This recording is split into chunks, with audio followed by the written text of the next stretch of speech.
Hello and welcome to the Hoop Collective podcast. We talk about the NBA, which we're doing on Tuesday evening. Joining us from New York City, where they're celebrating in the streets tonight because the Knicks were victorious in the NBA Cup quarterfinals, and Bontemps, you and the Knicks are headed out to Vegas. Tim Bontemps.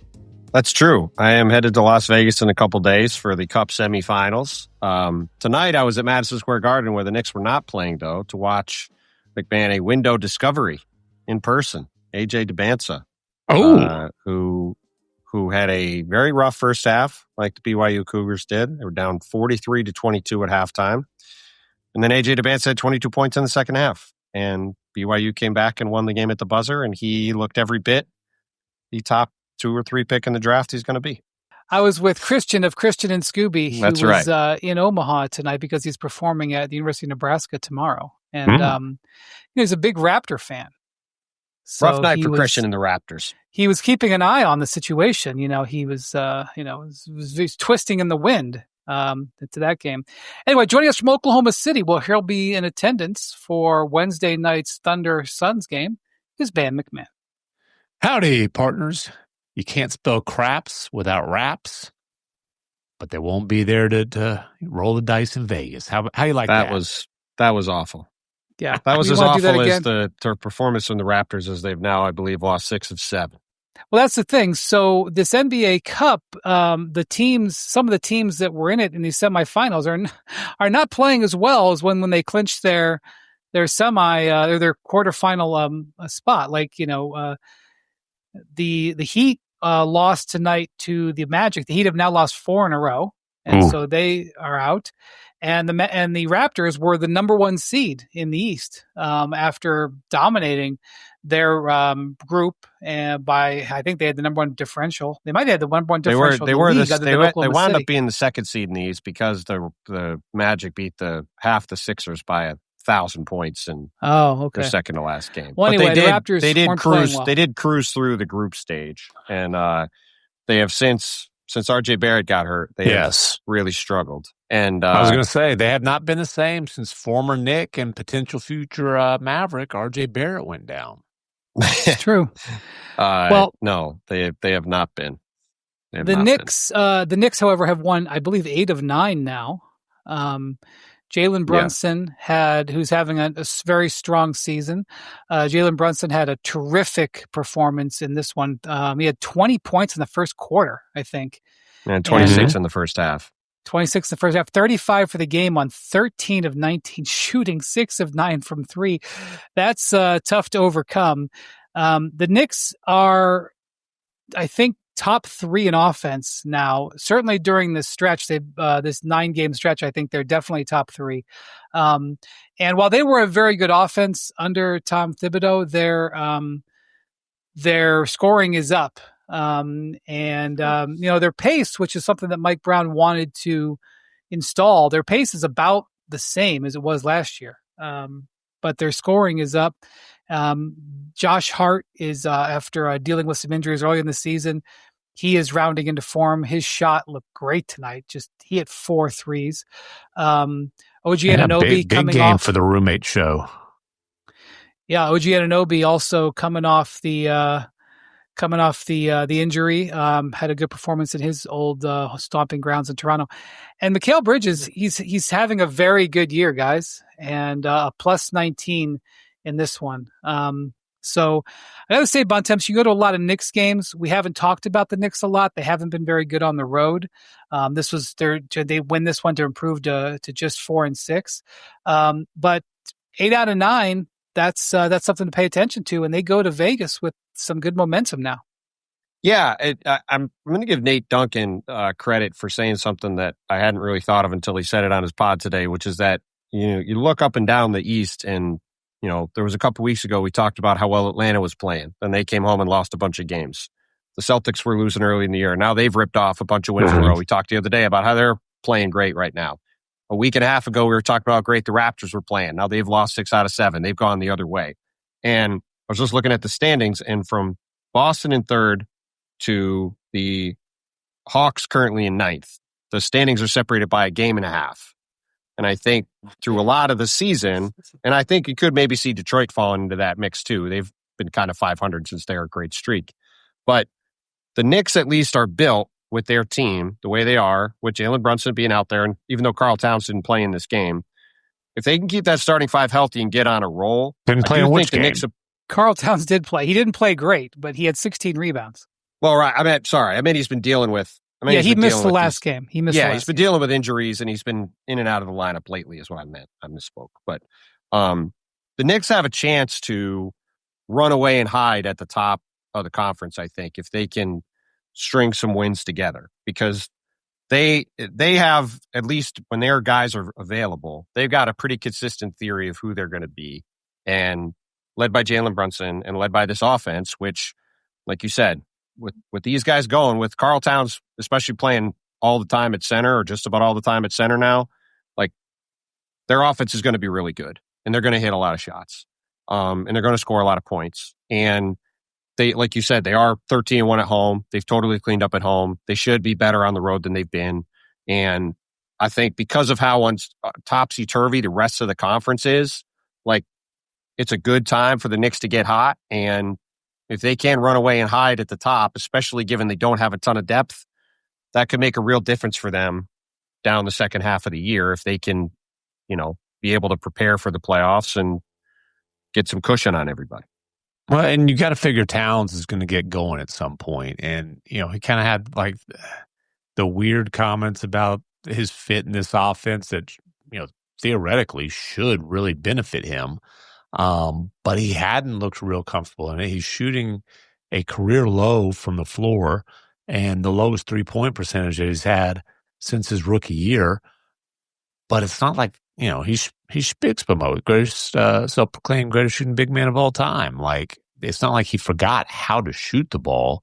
So, at some point he's going to put together like a 3 or 4 week period where he's shooting like 55 from the floor, 45 from 3-point range, and the numbers will, get back closer to his career norms. He's still also averaging 22 and a half and 12. It's not like he's he's averaging 15 a game either. No, but you are used to him shooting it 40-ish from 3-point range and shooting 55% or so from the floor, and he's down in the mid 40s from the floor and mid 30s from 3-point range. I just, it's at some point, like, he's going to get in a groove. And the fact that they're reeling off all these wins without him shooting the ball the way that he has for, a decade now, basically, is, I think, an encouraging sign for the Knicks. I mentioned Bridges. A lot of people talk about the trade. I get it. Not everybody loved that extension that he signed over the summer, even though I think the Knicks were pretty happy to get him at that number. He's having an excellent season. He's shooting his highest, I think, in 4 or 5 years. Shooting over 40% from three, 41% from three going into tonight. Averaging more than a block a game and 2 steals a game. Mm-hmm. His plus minus is just routinely been really good. So, and of course, with some guys in and out of the lineup, he's been there every game. So, by the way, Jackson tells us that tonight the Knicks are over 50% in 5 consecutive road games for the first time since 1984. Whoa. Yep. Yeah. Bontemps were even alive in 84? Part of the year. The other thing Knicks have going for him too is, I mean, I did just mention Towns has been banged up for a bunch of the year with this quad thing, and he's been in and out of, on the injury report a lot. But Jalen Brunson rarely misses games. Karl Towns rarely misses games. Mikal Bridges never misses games. OG Anunoby is back healthy. Like, when you look up and down the East, there's either main stars out, like Tatum obviously in Boston, or these other teams are a mash unit. And it's, again, like, the Knicks have a chance right now. If they could have a good month or 6 weeks now, I think they could get some real separation at the top, and that could wind up making a really big difference for them. Especially when a couple weeks ago, when they were scuffling, it didn't look like they were going to have a chance to, they might be right in the mix with all these other teams. And I think they've got a chance to really go on a run here. We'll see if Vegas can be a springboard for them. I'm not sure I'd put Cat in the group of extraordinarily durable players. He has missed a lot of games. Yeah. 17 double-doubles, second in the league behind Jokic. Man rebounds, that's for sure. Jokic, how many triple-doubles does he have, Jackson? He might have about 17 triple-doubles, Jokic. Definitely. Certainly wouldn't shock me if he did. MacMahon looked it up. 11 triple-doubles for Jokic so far this year. 11 if you had that in the sweepstakes. Okay, Magic win by I believe it was 9 over the Miami Heat earlier on Tuesday night in the first game out of the gate. Heat have now lost 4 games in a row and have been ice cold shooting during that stretch. I think they're shooting under 30% from 3 in those 4 losses.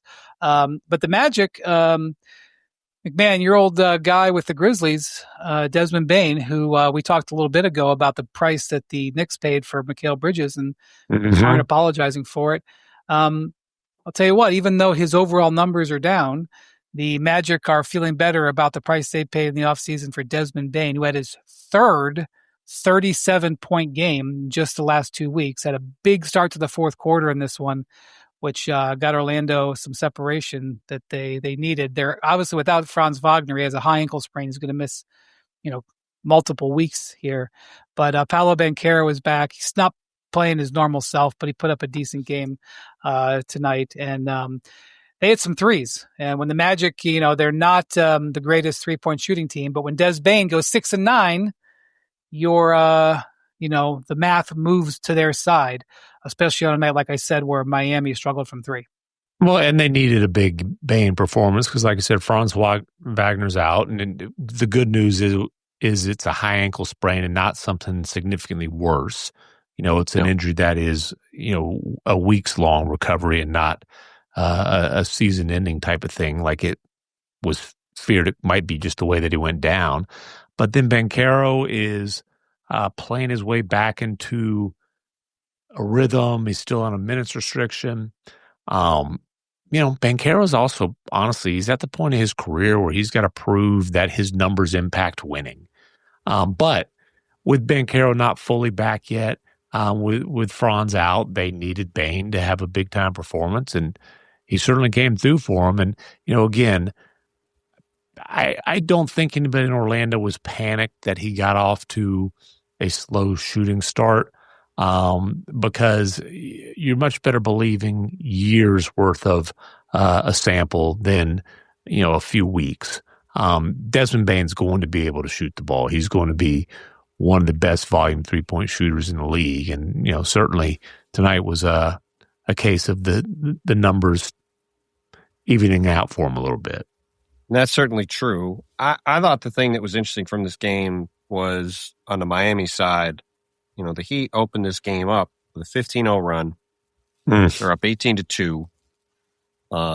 Looked like they had a chance to really jump on Orlando. No Franz Wagner, Paolo Banchero getting back into the swing of things, as you guys both said. And this game ends up flipping by almost 30 points by the end of it.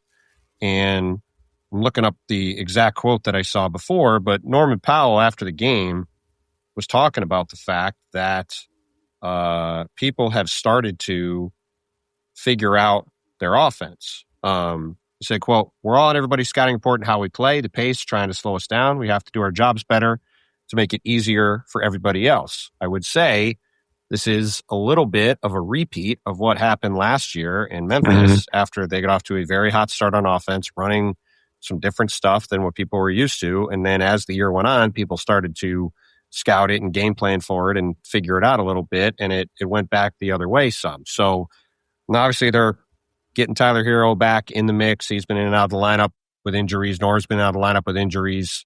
They probably weren't going to be overall as hot as they were early on. But for as much as we've talked about their offense, they are in the middle of the pack in offense now. Their offense did fall apart after the first 3 minutes of this game.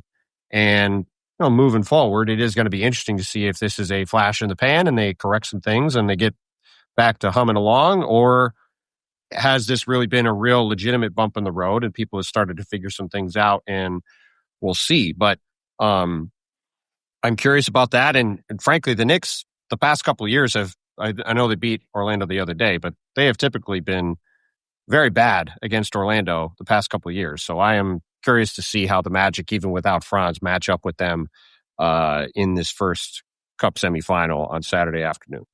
One of the things that's happened with the Heat since Hero came back in, although he missed the previous 2 games before this, but he came back from the foot surgery. Then he was actually, his shooting percentages were pretty good, and then he was 0 of 6 on threes tonight. But they they rejiggled their starting lineup and they took Khalil Ware out of it. And Khalil Ware is still young, second-year player, and he doesn't put up big numbers every night, but that seemed to have contributed. And he's been in and out because Hero's been in and out, but he and Jaime Jaquez were had bigger roles before Hero came back, and they were playing great. Mm-hmm. And since that has happened, in addition to Bontemps' point, maybe about the league, catching up on some of the scouting, they've lost their mojo a little bit. They only played Ware 12 minutes tonight, and he was minus 15 in those 12 minutes. In fact, their whole bench was blasted tonight after they got off to that great start. Honestly, the number that sticks out to me there is the 12 minutes, because he is a extraordinarily talented guy as a 7-footer who's really springy and can shoot the ball. 12 minutes, that's a tough number for me. And Jaquez got off to such a great start. He was playing at a 6th man of the year level through the first month or so. That drop off is not great. But the thing with the Grizzlies last year, remember, one of the reasons that they just decided to go ahead and pull the plug on Taylor Jenkins, and it wasn't his offense, it was Noah LaRoche's. But one of the reasons that they decided to pull the plug when they did is because they'd lost, I forgot what it was, 9 or 10 straight games to teams that were 500 or better. And so there was questions that, okay, hey, this offense can beat bad teams, but, can it hold up against the better competition? And then the other thing, just talking to scouts about it last year, even when the Grizzlies were rolling, I heard a lot of, hey, it's one thing when you're catching a team, it's got a day to prepare for it. It'll be another thing come playoff time when, teams can really kind of lock in on the scouting report and the scheme and all those kind of things. So, whether any of that proves to be true or not, those are I guess, external nitpicking about the offensive scheme. On the Magic side, I've talked about this before, but, we've seen it now. This is the 3rd year of the NBA Cup. We see some teams sort of take leaps by getting the opportunity to go play, for something with stakes, which is, the point of the Cup at this time of the year. And, obviously Orlando has a good shot here. This is a team that hasn't advanced in the playoffs very deep. And this is they haven't advanced in the playoffs since Dwight Howard was on the team. Right. So this is, significant thing for them to build off of. We certainly saw this. They aren't a surprise to get here. I think if we'd have said at the beginning of the season that the Magic would be one of the Final Four in the NBA Cup, I'm like, yeah, that makes sense with their upgrades. But considering the injuries they've had, they've and the sort of the sluggish start, they are gaining momentum, and this is a great opportunity for them to play with something with some stakes in it and get the experience. And even last year, the Bucks won it. The Thunder, even though they lost it, had to deal with some demons a little bit in the way they played in that final game. So I'm not sure. And the Pacers, the Pacers 2 years being ago. there. Yeah, was that 2 years ago with the Pacers? Yeah, 2 years ago the Pacers kind of came out of nowhere, made the final. Hawks got there last year. That's right. Right. Yeah, the Hawks. That last year was the year where the Hawks beat the Knicks. The Knicks actually lost in the quarterfinals the last 2 years. I think Bontemps, and I think it was last year where Trae Young came into the Garden, won another, the game at the Garden, and rolled dice at center court. And you remember he rolled the dice, and everybody. Yes. I don't know if I would say everybody, but certain people were angry about it. It was talked about in these parts quite a bit. Added to Trae Young's lore is one of the true villains at MSG, which is always fun. Right. But yeah, like, look, this is a young Magic team that, very few of these guys have been in any kind of real pressure situations in the NBA. I'm just thinking through their roster. I mean, well, obviously they have a little bit of playoff experience, but no playoff success. right. And They've lost even the veteran they brought in, Desmond Bane. He's been in the playoffs on multiple occasions, but he's only won one series. Those we find in the West Grizzlies were only able to win one series during that chapter in the franchise's history. So, even Bane being the piece they hope could kind of put them over the top hasn't had a ton of playoff success. I believe he's the only guy on the roster that has advanced out of the first round of the playoffs ever. So his former Grizzlies teammate Tyus Jones would be the other one. Oh, just right, him and Tyus, correct. Yeah. So, but still, that's a with all due respect to Tyus, he's not playing that big of a role. But okay. Well, but yeah, so that's it. Will be interesting to see how they handle it. I mean, there's going to be, I would think, an awful lot of Knicks fans in Vegas on Saturday. I would say it would be a semi-road game for Orlando. And like I said, these teams have a good amount of history over the past couple of years. They've played a lot of times. And outside of Sunday, the Magic have pretty consistently handled them. So I think it's going to be a fun matchup. And, for Paolo Banchero to have a couple extra days to get his body right after, he's working his way back. We'll see if he can get some more minutes in him. And, hopefully the Knicks will be feeling pretty good. Deuce McBride missed Tuesday's game with an ankle sprain. We'll see if he's back for Saturday. But yeah, I'm excited to watch that game. I think it'll be fun. And Banchero played 32 minutes tonight, so it's not like too tight of a minutes restriction. No. All right, so the East semifinal is set in Vegas, and we'll be right back here on the Hoop Collective, where we will go back in time several hours, where we tape the other part of this show, and you will see MacMahon magically transform back to being in Dallas. He did across the Red River, baby. He did these first two segments in Oklahoma City after the grueling trip from Dallas. Long flight. Up there. 37 minutes. So on Wednesday, MacMahon, you will be on site there in Oklahoma City to see the Suns play against the Thunder in Western Conference Finals semifinal one, or Cup semifinal one. And then in LA, it's an NBA Cup quarterfinals game. That was quite the mealy mouth explanation. You're right, but it was like sort of the West semifinals. I guess it is the NBA Cup quarterfinals. I guess that's the proper terminology. Sorry.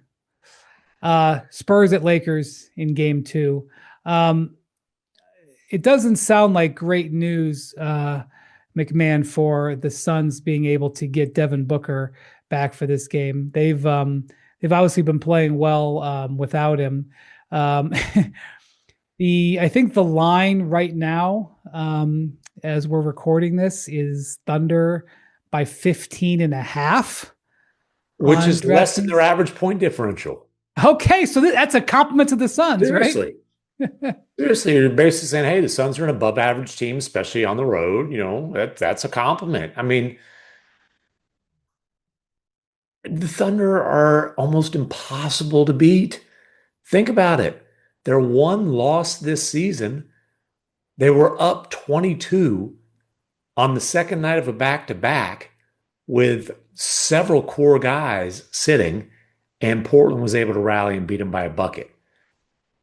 This is a juggernaut, maybe unlike any that we have ever seen before. And the Suns came through OKC recently and actually gave the Thunder a heck of a fight. They were down 15 early in the fourth and, got it back to within 1. But the craze, of all the things the Thunder do just at an awesome level, closing games might be where they're at their best. Do you know what their clutch net rating is? I'm going to guess it's 30. Wendy? Sounds like he's low. I'll be Price is right. I'll say 31 to try to win. Plus 41.4. We weren't even close. I just pulled 30 out of my 1.4. 54. Not the only time you've done that. And exactly. And it's not a huge sample size, but it's like 54 minutes. Point being, even if you can't keep it close, typically what happens then is Shea pats you on the head, reigning Cajones factor player at the month, Shea Gilgeous-Alexander pats you on the head, knocks down a few mid-range jumpers, hits all his free throws, and you go home a loser. I mean, I'm not saying they're unbeatable. I'm just sitting here telling you it's hard for me to come up with a way that the Phoenix Suns are going to go to Oklahoma City, especially if Devin Booker's not available, and be able to pull out a win. It'd be a pretty major upset.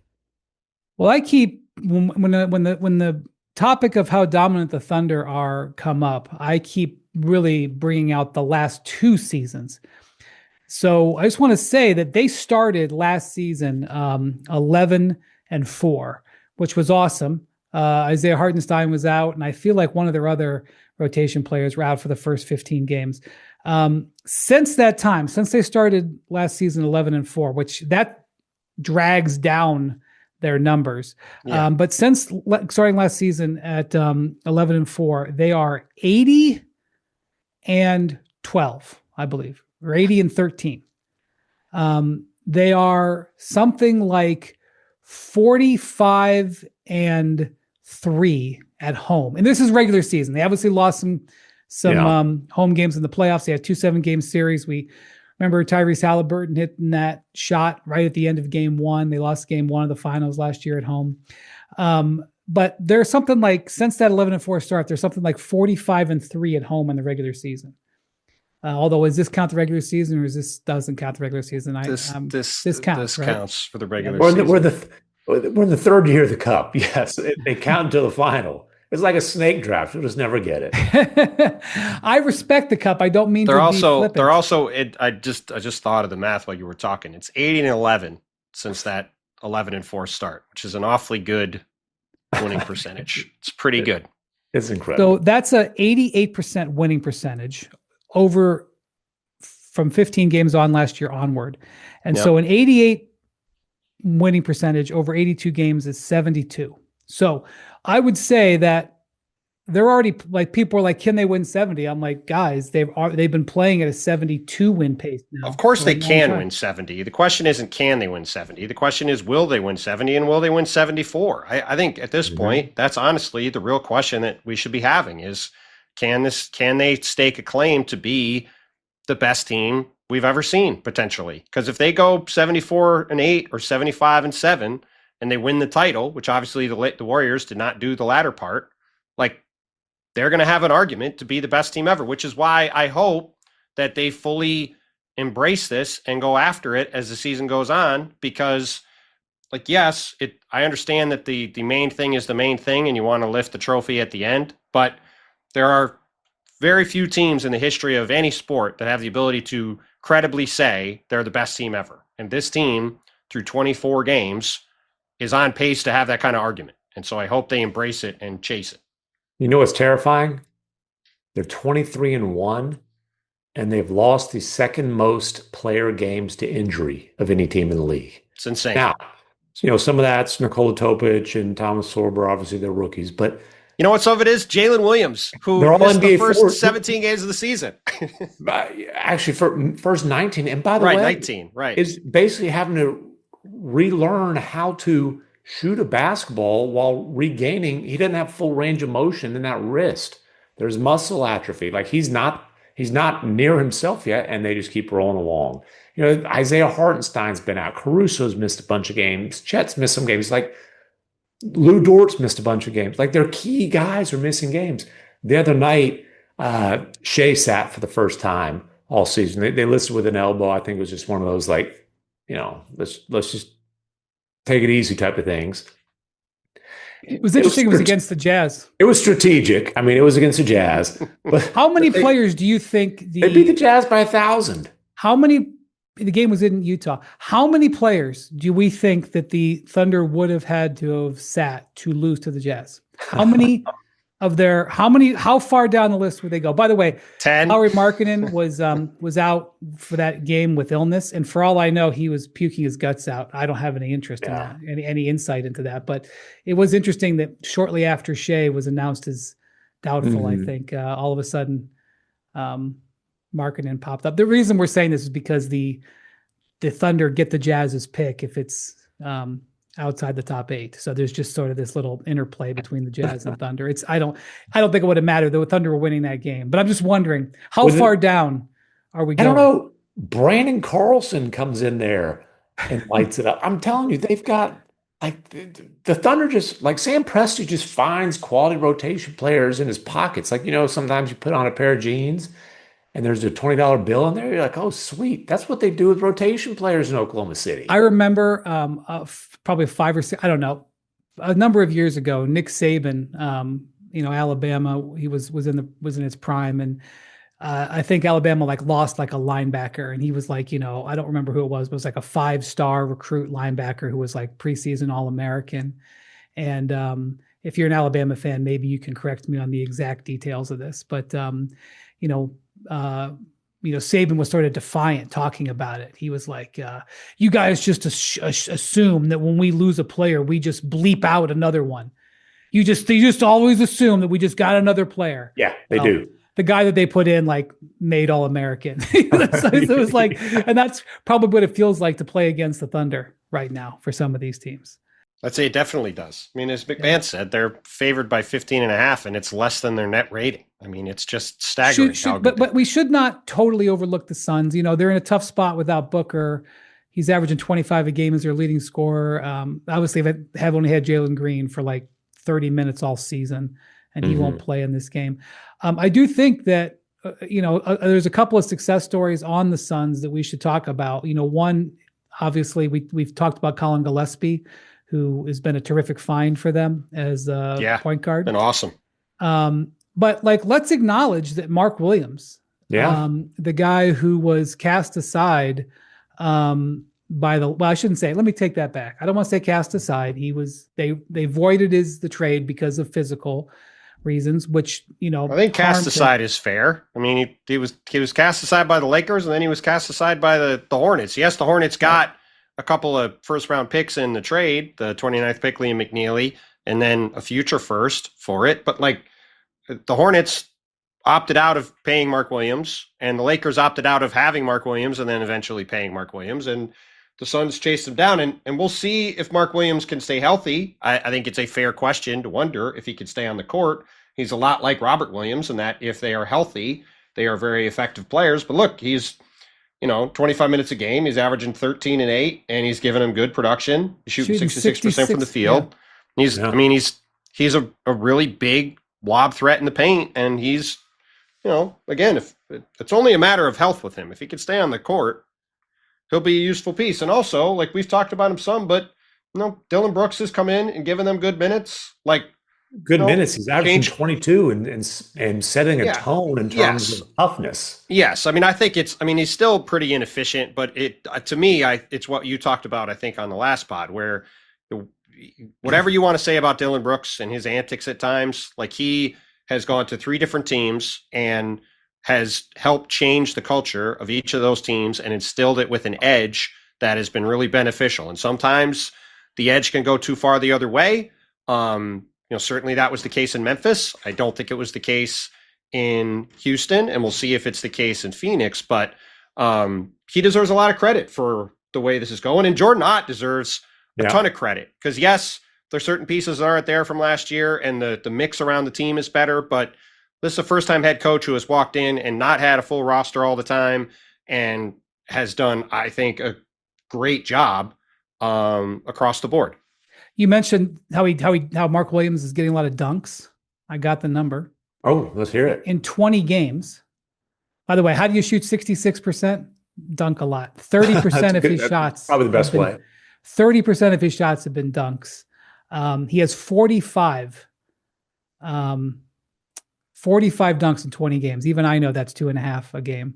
Well, and also Iguodaro, who's their sort of backup big, one of their backup bigs. They got a bunch of bigs. He's got 21 dunks in 24 games. Would have been 46 for Mark Williams, but our pal Rudy Gobert gave him a midair forearm shiver to the ribs to get a flagrant two and put Rudy within a couple of flagrant points of getting a suspension. Yeah. Um, We're about to talk about them in a minute. That was a pretty blatant cheap shot. But no, Williams has been great. And look, the Suns came into the season with a couple of goals, a few goals, I would say, that are all directly related. Reset the franchise's culture, put a competitive product on the floor, and stop the head coach carousel from spinning, right? This is going to be the first time since Matt Ishbia has bought the team that they're going to have the same head coach in 2 straight years, because they have a head coach in Jordan Knott who is doing a heck of a job, who is getting the players to buy in, and the players feel like there's a relationship, that it's a two-way street. So that was critical. They wanted to be kind of a tough, hard playing, fast-paced type of team. They certainly have accomplished that. And they're going to Oklahoma City at 14-10. I think people would have thought they were more likely to be in 4th or in 14th place than 14-10. No doubt.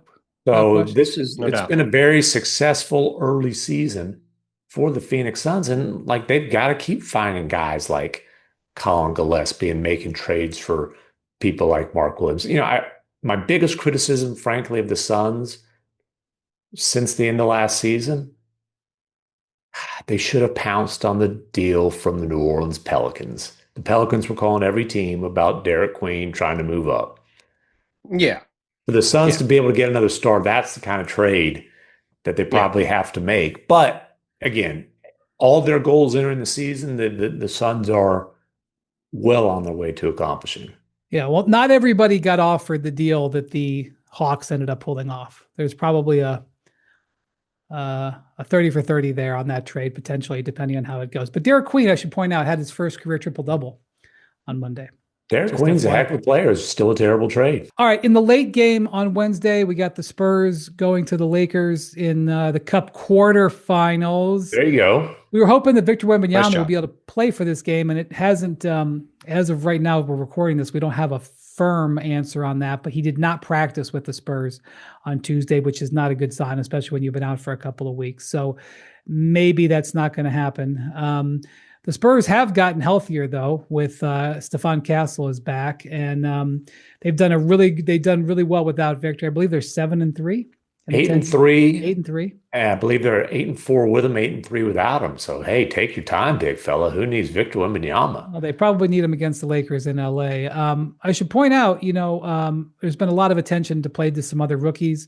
Dylan Harper is quietly, he's come back from his injuries, and he's putting together solid game after solid game. He is not shooting the ball great from range. And they're bringing him off the bench, but they're keeping his workload manageable. He's averaging 14 points, 4 assists in 22 minutes a game, just shooting 28% on threes. That could improve. But production up and down the lineup from San Antonio, they're going to need it, especially if Victor can't do in this game. De'Aaron Fox has been playing very well offensively. He's back to full power. Devin Vassell's had some good games. Coming off the bench, Keldon Johnson's had some good games. Harrison Barnes recently has been put up some big games. They've got a very deep roster, and they've been showing it off. And they're going to need it because the Lakers have proven that they can put up points, and they're going to need it in this game. MacMahon, not sure about Phoenix's chances of pulling the road team upset, but the Spurs are much closer with Vegas. 4.5 as of right now, the Lakers' favorite. Well, look, when you talk about the flaws of the Lakers, I think you talk about perimeter defense pretty early in that conversation, and so the Spurs got 3 guys who can really do some damage off the dribble in De'Aaron Fox, Stephon Castle, and Dylan Harper. I'm not saying I expect them to pull off the win without Victor Wembanyama in LA, but if they are going to do that, I think it's going to be because one or two or all 3 of those guys really gets going in terms of getting in the teeth of the defense and making things happen. And, I will also just say, as a quick aside, as you're going to the trade machine over the next, a couple of months here, don't bother putting Dylan Harper and Stephon Castle in any trades. And if that means you can't come up with things to get some huge blockbuster done for the Spurs, I would say, yeah, that's right. Those guys are going to be in San Antonio, I believe, for a long, long time. I think they've got this generation's version of Duncan, Parker, and Ginobili. I like the young guards. Let's see if they can continue to improve to get close to that level. But I do like those guys a lot. And I don't think it would make a lot of sense for them to rush things with Victor and these guys. They should let it cook a little bit more. And they still do have some stuff to do. Like I'm not sure I quite agree on how deep their roster is overall. I think they've got some long-term holes they've got to fill, but they have done. Mitch Johnson, and I think, has done a really nice job with the way they've sort of built this team out and the way they're playing. Like, he's getting a ton out of Keldon Johnson, who's played really well. They've got Kelly Olynyk back. He gives them a bit of a spacing option off the bench. They've done a nice job with. Julian Champagny has been a really nice piece for them. Again, he's not a guy people immediately think of, but he's a really good shooter.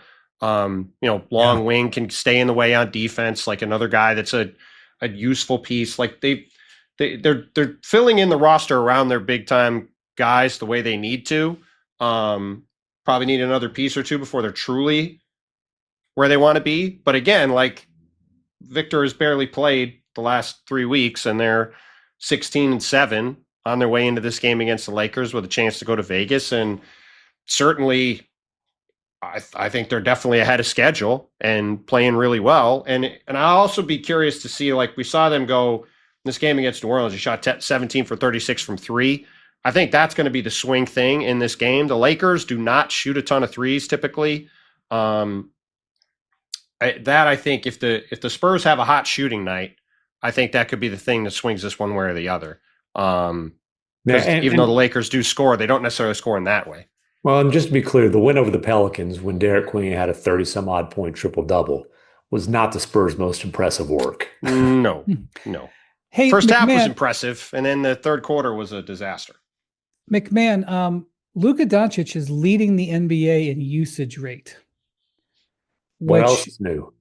Well, on a team with Austin Reeves and LeBron James, I know LeBron's only played 7 games, but it's higher than I thought it would be. But I mean, it's more. Wasn't Luka leading the league basically in usage rate, playing with Kyrie Irving and those guys too? And look, LeBron hasn't played much, and then of those 7 games, Luka missed 2 or 3 of those. So there's not those 3 as a trio. They haven't been in the lineup a lot together. Obviously, Austin Reeves. I mean, they're 17-6. It's working. I'm not criticizing. Yeah. I'm just saying this is still Luka ball 101. Oh yeah, no, he's still the center of that solar system for sure. And look, he will be for the next 10 years. I don't envision that changing. 34% of LeBron's shots so far have been threes. He's only taking 3 free throws a game, which is, his free throws numbers have been falling as he's gotten older for various reasons. If his jump shot is falling, he's going to be still pretty effective. The question is how effective can he be when the jump shot isn't falling? He still does so many things impressive, mentally. He had a steal at the end of the game that basically iced the game the other night in Philly, where he totally diagnosed the Sixers play before they even ran it, and he jumped the passing lane, which is just another, he's done that hundreds of times in his career. I've told the story a bunch, not this story, but I mean, it happened many times, but it was always fascinating when LeBron was in the locker room after the game, watching other games. And I've talked about how, Tony Romo got a lot of attention because he would predict plays. Well, right. I mean, if LeBron ever did color commentary, which by the way, would be amazing. I can't see him ever doing it, but it would be amazing. He's doing a podcast. Yeah, I know, but like it would be amazing if he did it in real time, because I'm just telling you, I've seen him watch games in real time. And I've seen him repeatedly predict plays the teams are going to run, especially out of timeouts. I've done this I recently had dinner with an advanced scout, a longtime advanced scout, and we were watching a game. We were actually watching his team play. So he had just prepared his team for this game that was playing. We were watching the game, and his team was in a last 5-second. They were defending an out of bounds play, and he goes, "This team is going to run this play." And he told me he exactly predicted what was going to happen. And sure enough, that's exactly the play that they ran. He goes, "I hope our assistant is ready for this." And they were. They got to stop and whatever. So that was really cool. That's that guy's whole job. And he had just gotten done with preparing a scouting report. Like he had just turned it in like the day before, 2 days before. So he was like super ready. I've seen LeBron do this, accurately predict what teams are going to run at the end of games in real time, watching on television in locker rooms. I've seen it numerous times. And we got to see it in a game where he basically spied what the Sixers were doing and intercepted the pass, jumping the passing lane. So LeBron's still going to make plays doing that. And the question is, can his body keep up? Like the mind is going to be there, but like we talked about the other day, the game I was at, he won that game for the Lakers by standing in one spot and hitting jump shots because the Sixers didn't successfully run him off the 3-point line. And he got hot and in a rhythm and kept catching it in the same spot and feeling great, which he, like you said, is going to have moments where he does that. The other games when he hasn't hit shots, it hasn't looked great because he can't at this point get into the paint. And I think that's going to be the thing that determines whether we see some market improvement or if this is just kind of what it's going to be, because he's not going to go 12 for 17 every game. He's not. And if he's not able to go 12 for 17 every game, he's got to be able to get in the lane and get to the line and put pressure on the defenses that way to be really effective. I also think his moving is going to be the thing that can determine what the actual ceiling of the Lakers is as a team. Because at the end of the day, if you have Luka Doncic or Austin Reeves or LeBron James out there and they're your worst defender, you can put together a decent defense, I think. If you have all three of them playing, especially this version of LeBron that is pretty limited physically, at least so far, you could scheme all the things you want. I'm not sure how JJ Redick is going to be able to put together a good enough defensive team, which is why the Lakers so far, I think, 5th or 6th in offense and they're 20th in defense. Yeah, the other thing with LeBron, I think is going to be interesting to watch is how much he is able to get out in transition. He did make some plays in transition against Philly. I mean, and part of that's getting his conditioning right. Obviously, he's been one of the most, or one of the best conditioned athletes his entire career. So getting as close to that level as he can at his advanced age. But Luke is the best touchdown, pass deliverer in the NBA. Like Luka is, he'll put 50, 60, 70-foot assist. And, you saw that. That was the one thing that did click with Luka and LeBron right away. As LeBron said, he's a natural born wide receiver, and Luka's a heck of a quarterback.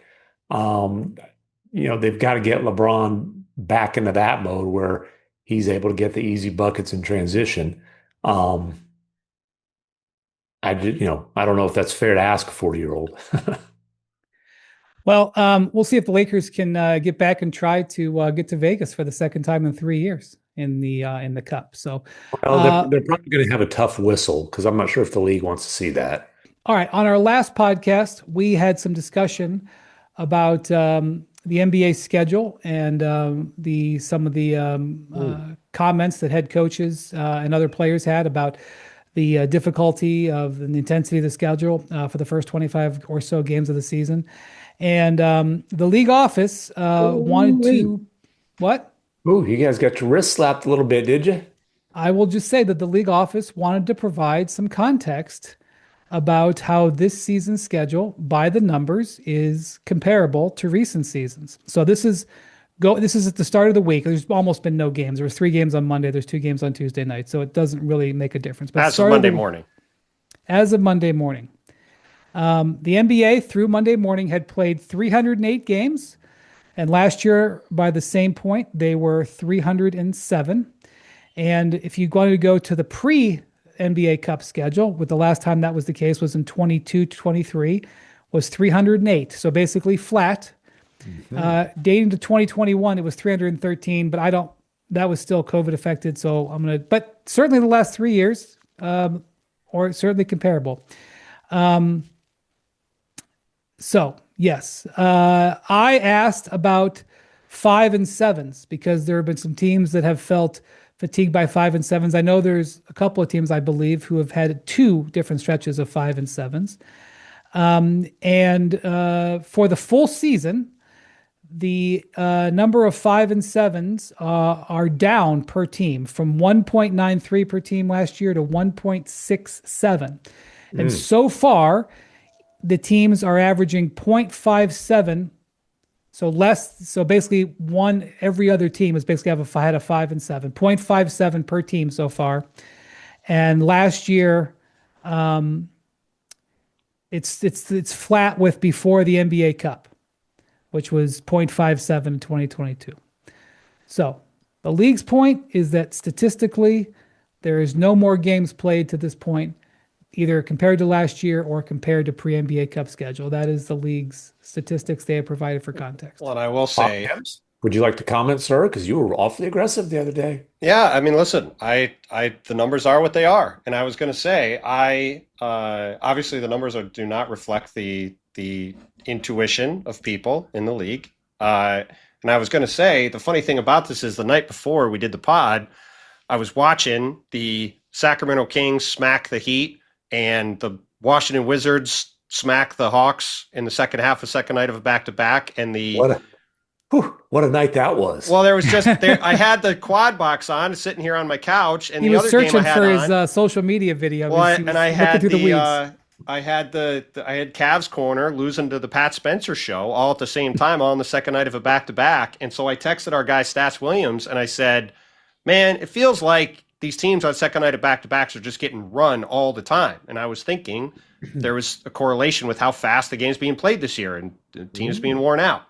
So Stats, because he's a brighter guy than all of us, said it's funny. I was thinking this the other day, and I looked it up myself. And this year, teams without rest, so on a back-to-back, have a 48% winning percentage, which would be the highest since the 50-game lockout-shortened season, and the highest in a full season in over 40 years. Wow. So it's not always that what you think you see is what the reality is. So there you go. All right. Numbers lie. All right. So let that context be added to the forum of discussion.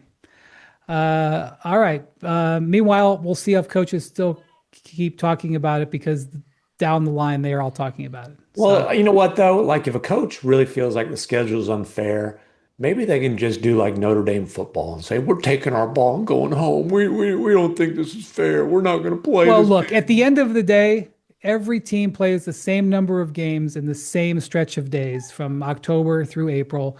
You have the same number of home games, the same number of road games. When you look at individual stretches, whether they be 10-game stretches or 20-game stretches, some are going to be more difficult than others. Every team believes that it is victimized in their schedule some way or another.